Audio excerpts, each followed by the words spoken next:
ഒഴിപ്പിക്കാനുള്ള തീരുമാനം തൽക്കാലം മാറ്റിവെച്ചതോടെ പെരിയാർ തീരങ്ങളിൽ താമസിക്കുന്നവർക്ക് താൽക്കാലിക ആശ്വാസം. റവന്യൂ മന്ത്രിയുമായി കളക്ടറേറ്റിൽ നടന്ന ചർച്ചയെ തുടർന്നാണ് ആനവിലാസം വില്ലേജിലെ 139 പേരെ ഒഴിപ്പിക്കാനുള്ള തീരുമാനം മാറ്റിവെച്ചത്. ജില്ലയിലെ എംഎൽഎമാർ, അയ്യപ്പൻകോവിൽ പഞ്ചായത്ത് ഭരണസമിതി അംഗങ്ങൾ, കാർഷിക വ്യാപാര സംഘടനാ പ്രതിനിധികൾ എന്നിവർ മന്ത്രിയുമായി നടത്തിയ ചർച്ചയിലാണ് തീരുമാനമായത്.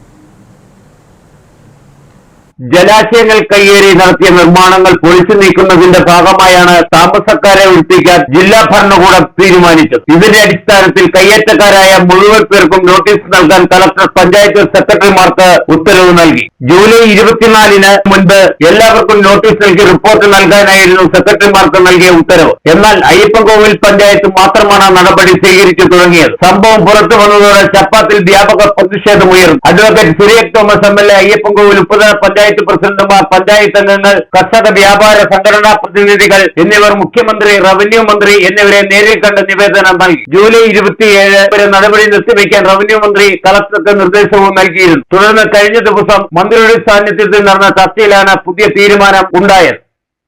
കാലാകാലങ്ങളായി, പതിറ്റാണ്ടുകളായി ഈ പ്രദേശങ്ങളിലെ പുഴയോരങ്ങളിൽ താമസിക്കുന്ന, എന്നാലും പുഴയോട് ചേർന്ന് താമസിക്കുന്നവരെ സംരക്ഷിക്കുമെന്നാണ് മിനിസ്റ്റർ ഞങ്ങൾക്ക് തന്ന ഉറപ്പ്.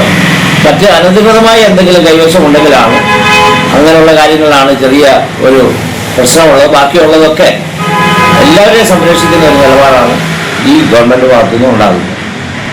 മറ്റുള്ളവരെ പുനരധിവസിപ്പിക്കാനുള്ള അതിനുള്ള ചർച്ചകളും നടക്കും എന്നുള്ളതാണ് അറിയുന്നത്. കാലങ്ങളായി താമസിക്കുന്നവരെ ഒഴിപ്പിക്കില്ലെന്ന് മന്ത്രി ഉറപ്പ് നൽകിയെന്ന് അഡ്വക്കേറ്റ് സിറിയക് തോമസ് എംഎൽഎ പറഞ്ഞു. എന്നാൽ പുഴ കയ്യേറി നിർമ്മാണം നടത്തിയവർക്ക് നോട്ടീസ് നൽകി വിശദീകരണം കേട്ട ശേഷം തുടർ നടപടി സ്വീകരിക്കാനാണ് ജില്ലാ ഭരണകൂടത്തിന്റെ തീരുമാനം. Idukki vision news, Upputhara.